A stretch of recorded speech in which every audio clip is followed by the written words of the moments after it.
everybody, and welcome to Pardon Your French with myself, Stephanie Lauren. And Vanessa Sherlock. So today, Vanessa and I thought we would do something a little bit different. We're going to do some quick fire questions, although I don't know how fast I'm going to be. My brain's really slow. And just so you guys can get to know a little bit more about each of us and experiences that we've had. We don't know each other's questions, so I hope mine are. I hope mine are good, but you never know. Okay. So shall I go first? Yeah, go for it. Okay, question 1 to Vanessa. Oh, I feel like the quiz mark. Yeah. This is titled Culture Shock. So what's something totally normal in France that you felt was quite weird or wild being an American? The fact that the shopping carts, all four wheels go like in 360 degrees. So like in the US, the rear wheels on the shopping cart, the ones that are closest to you when you're holding onto it, don't turn. So yeah, so like when you're coming out of Leclerc in Rieberach, for example, there's like a slope that goes left to right, and it's virtually impossible to push a full shopping trolley. You know, it like starts going away from you. You have to like walk on the side to hold it up as you're going. It really drove me nuts. It still drives me nuts. It is good for maneuverability, don't get me wrong, but it's just like, what are the weird things that like got under my skin when I first got here? I was like, how stupid is this design? Why would you do that to somebody? Wow. I never thought that would be your answer. That's a very good one. Yeah. Wow. Okay. Weird, but yeah. Yeah. I think they're the same as like in England, in France then. Yeah. I visited America once, but I never noticed that about shopping carts. Did you go to the grocery store? Yeah. Did you want to shop out of? Yeah, I love American grocery stores. That's a nice choice. Well, like, I figure it's because obviously they're so much bigger in the US and the aisles are just so massive. Yeah. That like when you're doing your shopping, you don't ever need to like do a 360 really quick and get out of the way. Whereas here, like there's hardly even enough space for two carts to go past each other in an aisle. Especially at Lidl on a Wednesday. Bring out the middle aisle. Yeah, exactly. Okay, well, that was a very good answer. 10 out of 10. Thank you. You gonna me? No, you're supposed to do. Oh, am I doing? Yeah, you was. Oh, choirs, aren't they? Yeah, but I can't process. Okay, language and communication, Vanessa. Did you ever fake understanding a full conversation? If so, what happened? I fake every conversation. I don't even know what's going on right now, honestly. You mean in French? Yeah. No, because they can really quickly figure out that you've got no idea what's going on because they ask you something and you're like, we? And then you realize by their facial expression that we wasn't the right answer, and so you just like it. But I've watched Simon do it when we took his tractor to get fixed when I first moved here, and he brought me to translate. And the guy was like, speaking to Simon, but I'm standing to the side listening, trying to get the gist of what's going on. And apparently he'd been like mowing the grass with the blades too low, and so he'd like completely destroyed the poor thing. And the guy's giving this full explanation of like, lift the blades up, see this setting here, lift the blades up when you're gonna cut, first cut in the spray or whatever. And Simon was just standing there, and he's like perfected the art of the ba oui. So he's just standing there, ba oui, and then we walked away, and he went, so what was the on about? Like, yeah. I literally can completely understand how he feels. And I do the same thing every day. Okay, food and drink. Obviously, what France is known for. So, what French food did you try once and never again? Tripe. Yeah. Ooh, I'd never had tripe before. We were at like a fancy dinner for like the end of the season at our golf club in Angoulême, and the chef did one of the courses was tripe, and not everyone ate it. There were quite a lot of the French people that didn't eat it, but I was like, well, you can't say you don't like it unless you try it. And to me, it tastes like what cow poop smells like. wow. Yes, I didn't like that combination of poop and pee. That cow, that really strong. Oh yeah, that's kind of what it tasted like to me. But I have tried other like kind of questionable looking things since I got here that have turned out to be really good. You like? Give me an example. So, same again. We were out clay shooting with a bunch of the guys, and they like to do like a picnic. They bring all their bottles of wine because they all work in the wine industry, so they're all like really fancy bottles of wine, and they all like pull out these like really random pates and things. And one of them was like this ball of what looked like dry brains, but it was actually intestines that had been like peppered really heavily, and dry. And like it wasn't necessarily dry, but it was, I don't know how to explain it. It was actually really nice. But initially, they're passing it around, cutting slices, and it's something that is unique to the Gironde, which is the department next to ours. And they were like, "Oh yeah, you'll only ever have it here." Ah, okay. And yeah, Simon, he was like, "I'm not trying that," and I was like, "I've tried worse. Hey, think about the things." Oh, that's a whole lot on. No. Okay, Vanessa is brave with her food. Okay. What was your? I think actually you've just answered that. I was going to say, what was your I finally belong in France food moment, but I think the fact that you can eat intestines and brains, I think you've covered that. I have more questions that I can ask. And the friendships and social life. Do the French party differently than the Brits and the Americans? Yeah. Uh, yeah. I mean, they do. Um, I they really like enjoy the meal. It's a lot longer process. You know, when you go out for a meal, you might get there at 7 o'clock, not start eating while half 8, 9, 10 o'clock. But yeah, so we have a friend that is a butcher, and every year he would do this massive like beef extravaganza, and he has, you know, like all the starters. They have all the cockles and prawns and all that stuff, just like massive spread with all, like going to the grocery store basically with all the ice and everything. And you like hammer that for ages while you're going through bottle after bottle of wine. And they're really funny about it because obviously Brits generally, even if they like wine, they tend to be more like, oh, here's a bottle of wine, glug, glug, glug, glug, glug. Whereas the French, I mean, 6 or 7 bottles in, everyone was hammered.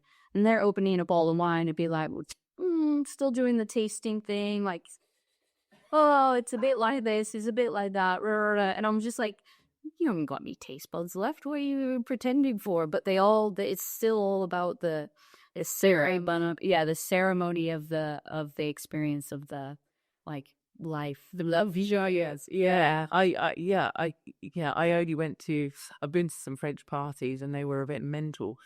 They were quite long and everybody was just throwing down. And I was like, I didn't expect this. And they were into a lot of reggae and soccer and hip hop. And I was like, I never thought this in a quiet rural short, but I was totally enthralled and throwing down too. You were definitely hanging out with younger people than I was. That's for you to see and got down. Yes, as the kids would say. No. Right. Do you feel more social here or more isolated? More isolated, I would say, but I moved out here when I was 26, so I only just kind of gotten out of uni and grad school and stuff. So in a situation where you are basically still partying every night and going to class the next day hungover or going to work hungover or whatever, I think part of it is just aging out of that kind of lifestyle. I try to be sociable here, but you know, I also like the comforts of staying in at home and just, you know, snuggling up, watching some TV with my cat. So, Oh, no, I'd say everybody knows you. Everybody does in a good way or in a bad way. Like everybody knows who you are. But I totally get that whole. It's great to go out and party, but it's so nice to come home and just get on my electric blanket when it's cold and just snuggle with a good book. Totally love that too. Bureaucracy and the system, is it easier now or still a nightmare? And what's your ultimate French admin survival tip? it is definitely still a nightmare because you go from learning everything you can about one thing, doing it, moving on. That's kind of how a lot of the reading up on things here goes. Like, you initially find out what what you should do and what you have to do, and then you just like go down this rabbit hole of finding on every scrap of information you can that also is the same thing. So I will pick your brain later about that, Cindy. Daily life and adaptation. What habit have you picked up that's so French now, that you think you're more French than American with? Eating lunch between 12 and 2. So yeah, like when I got here, it was pretty common to, mess around and end up having lunch at 3 o'clock. Like going out for lunch at 3 o'clock in the States would have been a totally normal experience. Now it's like, oh, it's 12 o'clock, I'm starving, and I better get my meal in because restaurants are all gonna shut, Okay, I'd say that's probably the most French-clad thing that I do. Yeah, it's that I forget all the time about it, and I turn up and I'm like, damn it, shut up. Yeah. Like I'm not very organized and planning, and you know me, I have a French breakfast and then I don't eat. Yeah. But that's sometimes when I do choose to go out, I'm like, Yeah. It's the one that takes that, and so like we eat dinner really early. So if we want to go out for dinner, it's like you have like, well, you call your dinner lunch. no, sorry. I'm using your term. I'm using your term. So say I've had lunch at 12 or whatever, and then I want to go out later for dinner. Okay, like a restaurant doesn't open till 7 o'clock, and you're not eating food at 7. You're just like sitting there for a half an hour waiting for service at 7. So I find that difficult as well. Like just the timings of when you're supposed to eat, I find really difficult. Yeah. I don't think my rhythm is on the French food vibe. Yeah. I still got that down. I guess what do you 2 in 1? What do you love most about French lifestyle, and what's the one thing that you never understood about the culture? I love that they just, well, I guess I hate it too, but I love they just don't care about anything. They're just like you live once, so why be stressed? You live once, so why rush to help somebody? And so it's like I love it because you have to really teach yourself, like you're in the grocery store, you can't really be in a rush, or you're trying to get lunch, you can't be in a rush. You're just there for the experience of like being out and enjoying it. And I do find myself sometimes feeling like, oh yeah, I have to remind myself, trick yourself. Yeah, check myself. And that is it. It's that they're slow and lazy, but I wouldn't necessarily say slow and lazy. I say their perspective on life. They'll spend all their paycheck on a meal just because they want to enjoy the experience of eating with their family and stuff like that, which is a respectable thing. That's so much more important than shoving some trash in your body and being on the move to go earn more money from wherever. So yeah, you're right. When you say it like that, I totally agree. I think they've got it so right. And in England or America, you are totally just grabbing a sandwich in the car on the way to your next job. Or I always feel the pressure and time. I'm so obsessive about time and having to get to my next job or appointment or like rendezvous or school run, and I'm like, oh my god, and I've got to get food shopping in, and oh my god, what am I going to do for like I'm always under that pressure. Yeah. And I look around in the shops and I'm like, that nobody else is. Yeah. Everybody's on this, like, they have much more of a chill vibe. Yeah. And in living in the present, which I absolutely admire. And that's one thing that I need to learn and try to master. Yeah. I'm nowhere near. But it also comes across as incredibly inconsiderate. It's finding the buds. Yeah. And it's all over the place, isn't it? And every day you learn something new. So this is like Food by Zimmer. So looking back and moving forward is the title. So what do you miss most about the States? Would you ever want to go back? And when did it finally feel like home? And would you do it all over again? Oh, She will be to let everybody go. yeah, no, okay. So, what do I miss the most? I miss my family the most, which is now incredibly spread out. So it's not as easy as just going back to my hometown and seeing my family. I've got a sibling that lives in New Zealand. I've got a sibling that lives 6 hours away from my hometown in California.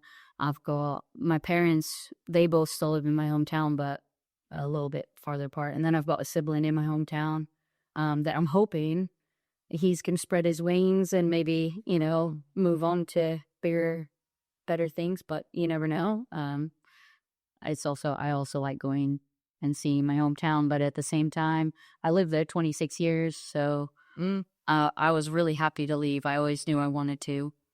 Would I do it all again? Absolutely. It probably took me, 2 or 3 years to feel like this was home. Yeah. Um, I still I've already said today, like, I call California home, but I don't usually. I say, oh, when I go back to California. I don't, whereas like you hear people saying about going back to the UK, they'll always say going home. Yeah. Yeah. And yeah, I've got a friend who, she was saying her kid was like born there, but left there when he was like 4 or 5 or something like that. And he still calls the UK home. And he's literally never lived there. He's like 16, 17 years old now. And he still calls it when we go back home. And so I guess I'm as where the heart is sometimes. You're saying some people. Yeah, I feel like I left a bit of me in England when I did move here. yeah. You know what I mean? Like a little bit of me. Because obviously you make a mark, you leave like your traces and your fingerprints, don't you? You move country and you've made impressions on people and you've shared experiences with people and then you uproot and you move to a different country.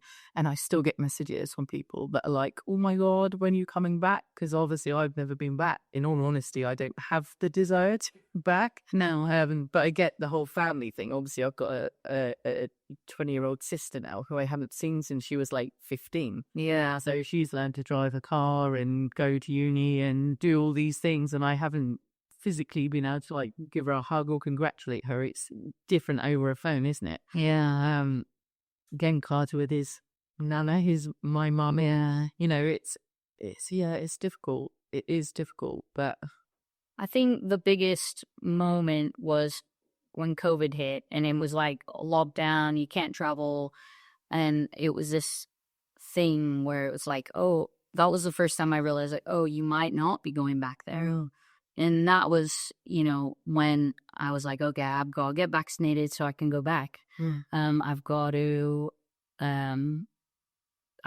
see my sister who just had a baby, So if she gave birth during COVID lockdown and things like that. And so I think that being away during that whole experience was a little bit harder. I mean, I'm silly because apart from family, I miss like sweets and macaroni, like terrible stuff. That even when I go back, actually, I really miss pepperoni. So that apparently they sell pepperoni other places in France, just not here. right. And so, I miss like pepperoni pizza.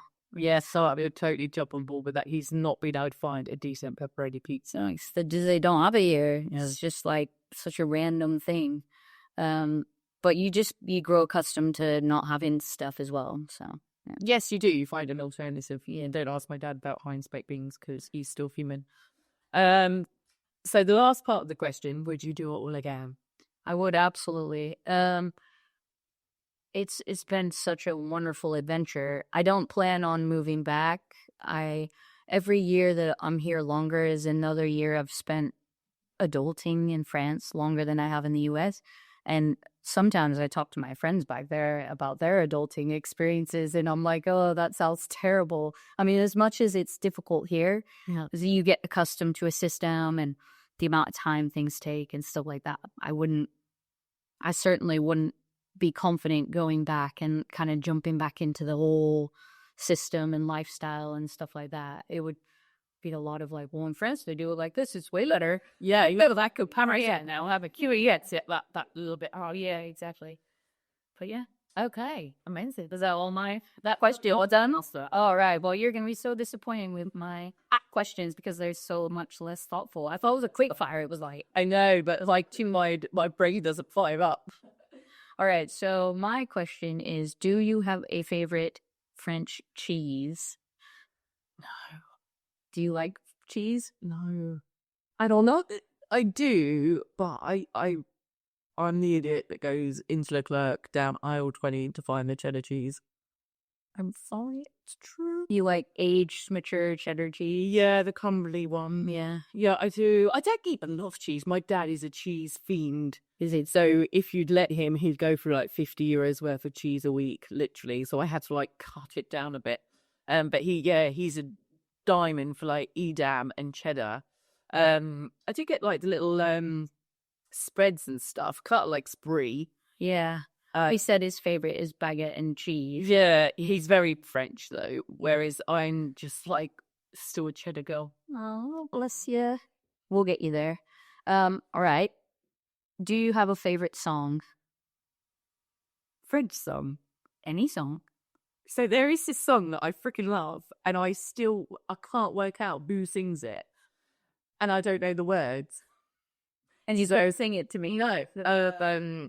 It just started. Was you showed me like the Yes, wait, yeah, that is your preferred dance. Like your preferred dance.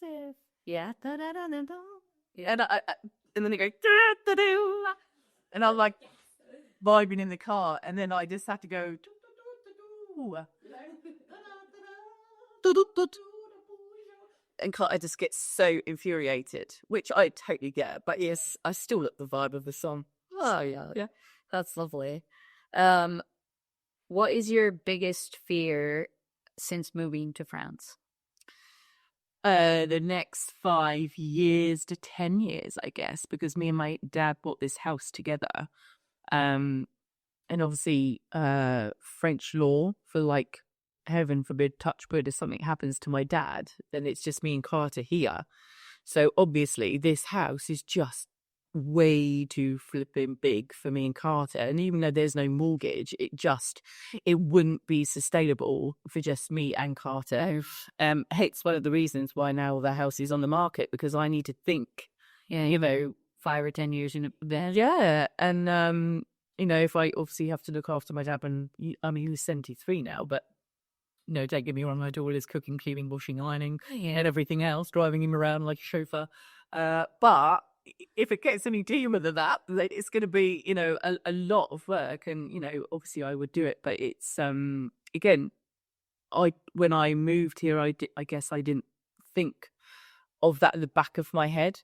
And obviously there's like the tax implications and stuff. So that's, I guess, what I fear. I don't fear the journey or the adventure, but sometimes the destination could be a bit tricky. Does your dad have other surviving children? No, my brother died 2 years ago, so it's only me. And then obviously, if something happened to me and my dad and Carter are alive, God, they'd never find their way back to England. You know what I mean? They would. Where's it on their passports? Like it's a lot. And like I said to you before, I don't have a spouse who I can bounce off or that support network. Yeah. When you're the main person in your household, the pressure is on. And if I wasn't here, oh my God, I'm not going to lie, I don't know what would happen. They'd have to go on TV and ask for a new home. Like, what? Yeah. So I don't make it. How do they find the TV? What's your most embarrassing moment in France? Vanessa, there's so freaking many. There is so many. Every day I'm embarrassed. Every day I do something stupid. Every day I'm like, Steph, your lack of knowledge and understanding here is totally stupid and your own fault. Like yesterday, on a Monday, Cards goes to get some extra help with his reading and writing, and I have to pick him up early, and I press the door to go into the school, and the directrice is just coming up and opening it for me. She's like, "Bonjour, Stephanie," and I'm like, "Oh, bonjour," and then she went, "Papa, da-da-da-da, da-da-da," and I'm like, just look at, like a science, and I'll go, wait, she's saying something else. Like, wait, I had the way change, and I'm like, okay, and I'm trying to put two and two together, and none of it is making sense. So I just go really animated. Yeah, you know what I mean? Like, I'm forever embarrassed, but it's because of my own lack of learning, and not that I'm not trying. Yeah. Like I said to you that time that I said to the waitress, "Don't worry about cutlery, cards you can eat with his feet." Yeah. Like, yeah, all the time. But I absolutely 100% believe there is a lot of people that would love to move to France, maybe aren't as good at the language, but I want to say to you, don't. If you're prepared to look like a fool, that then you're on your way to success, because in my twisted thoughts, if you're prepared to fail, you're prepared to succeed. I think pride aside, well, I still have to, well, if you don't have any pride, no, that's fine.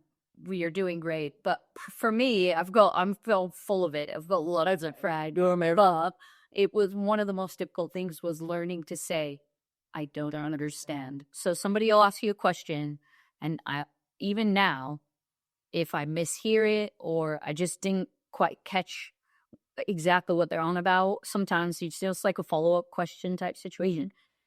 You have to just pause and say, I'm sorry, I don't understand. And it takes Brave. it is Brave. that is embarrassing. Is being like, you're having a full-blown conversation with somebody, getting on fine, everything's going great, and then all of a sudden they say something and you're just like, duh, he's sorry, no idea what he said. See, I totally wouldn't think that would ever be a thing for you, because your French is very good and you can sit with a French person and have a full-blown conversation. So only understanding, say, 70 to 80% of your conversation is amazing. I don't even understand like 5. But I still... But when she said that to you, to turn and say, sorry, I don't understand, she might have she realized, oh yeah, like slower or use her hand signals or whatever. You never know. As opposed to being like, wee, and then you might learn, like, yeah, just one word, put it together. But again, it's certain words that I have to pick up and then, like you say, put it all together. But I never get ashamed or embarrassed. I am who I am. End of. What is your most hated French food? Like, what have you tried here that you really do like? So we did a show on Channel 5, and they wanted us to do the whole stupid, embarrassing, like, oh, Brits in France, let's try frog legs and, escargot. And Yeah. oh, God, I literally was vomiting off camera. Really? Yeah. Frog legs or escargot or both? Both, yeah. I had to, and I was like, mate, like, it's just not for me. And they're like, oh, yeah, but that'd be funny. And I was like, I don't think it will be. And it obviously wasn't. I'm going like off a camera, and I think about it now, I could still taste it. Like, I think French, patisseries and things like that are just incredible, and the way that they do beef bourguignon, and there is so many amazing things, but that frog's eggs and escargot is just not for me. Yeah. Maybe it's an acquired taste. It's so funny because my dad's favorite food, or for a long time, his favorite French food was frog legs. Like, his mom used to make them for him or something. And he came out here for his birthday at one point, and I was like, "We'll go get frog legs." And it was so difficult to find them in the store. Yeah, I thought like, "Oh yeah, we'll get them in like the frozen food section or something." And we went to Auchan in Berge, and they had them, but they were like, you only see them now at like Chinese food restaurants, really, and they're like really little ones. And he was so disappointed. He's like, no, I want one that's like a chicken leg size. And I was like, oh, yeah, you would have thought. But like, we made they just taste like chicken, really, don't they? It's just the thought. Yeah, it's probably just the thought. And I've got like 2 frogs that live in my garden, Madge and Dave, and every night they're like, and I'm like, hi Madge, I'm Dad. So maybe it was sad, not the actual taste. Yeah, I don't know. Oh, bless you. So that leads me into, because you mentioned before, are you, if you had to choose, comfy canard or before, Definitely before. So when I'd only lived here about 2 or 3 months before we started filming on this show, and I had to go to a vie de maison, which I didn't know what it was, and they told me about 20 times how to say vie de maison, and I couldn't. And I didn't know what it was, and I just walked in, and there was a woman stood there, and I was like, "Hi." Anyway, long story short, I made friends with Demi and Nicole, and they were just incredible. And we couldn't understand a word that each other was saying, but that didn't matter. Yeah. And then she invited me back to cook, to learn how to cook beef bourguignon, and she did it in like a pressure cooker and everything, and it tasted incredible. And I just was so in awe of the time and the effort that they took to explain to me, like how to do the garlic and how to take the bit out of the middle of the garlic so your tummy ache. And I mean, I still couldn't. She was talking in French, but she was showy. Yeah. And I came home, and then every night after, I was cooking beef bourguignon. I was going, for the love of God, find a different recipe. And I was like, no, I can nail this one. That was like years ago, so I probably can't make it now. So definitely beef bourguignon. Do you buy meat often at the supermarket? I do, but I do like support my local butcher. Yeah, and he's got in Brossack, and he's got one of the best reputations. People come from like Angoulême and everything, Really? to his butchers, basically. Yeah, because he's really good quality. So Yeah, we've got a favorite butcher as well. okay, yeah, you do a favorite bakery, and butchers goes a long ways with it. And then, yeah, it's in France. Yeah, we definitely have you've got your favorite bakery. Yeah. So how far away is that? Literally in Brossack, so 6 to 8 minute drive, and I've got Pharmacy, the spa that I love them in there. Because it's super cool. The most expensive supermarket in the world. I literally don't care. I'm in there, and I'm like €50 a day in the spa, and I walk in and I go, "What on?" They're like, "What off?" They've got so used to me now, that they just laugh. Oh, bless. Are you tea or coffee? Coffee, but it makes, as we both know, it makes me want to wee every 2 minutes, and then you're like, Steph. Were you always a coffee, or did you do tea when you lived in the UK and you swapped? That's a really good point. I think I swapped. Yeah. I think I was more tea in England. Yeah, I think you're right. I swapped. Yeah. I know.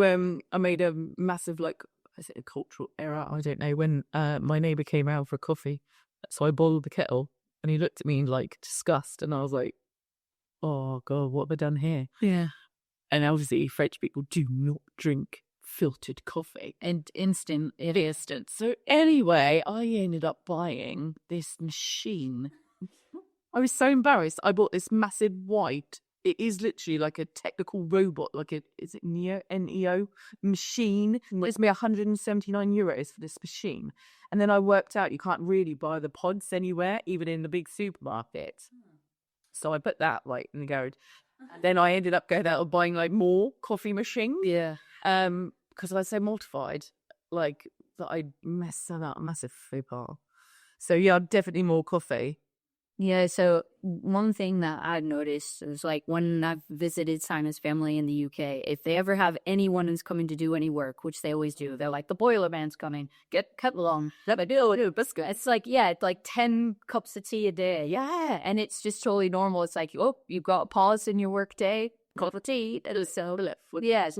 And when people come to ours here, if they're French and you invite them in for a cup of tea, or you ask them if they want a tea or a coffee when they get to do work for you, they're completely terrified of the conversation. They're why would you offer me a drink now?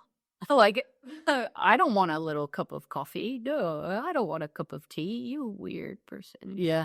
And I'm it's just common courtesy, you just nice. It is nice. Yeah, I think it's nice, but they think it's weird. Yeah. Also, they must just look at me and go, no, she can't make a cup of coffee. She's American. It'll be watery. Whatever. Yeah. Okay.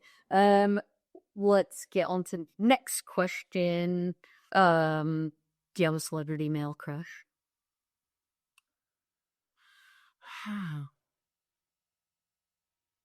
No. I think Denzel's really cool. Really? Denzel Washington. I think it's really just phenomenal when he talks. Obviously, great actor, but I think he's just like one of those wise men. I'm like, yeah. I would just sit and listen to him all day, every day. Yeah. Fabulous. I know that was a random one. It's totally unFrench related. This is also unFrench related. But if you became a billionaire, Yes, when we do. yeah, what's the first thing you would do with your money?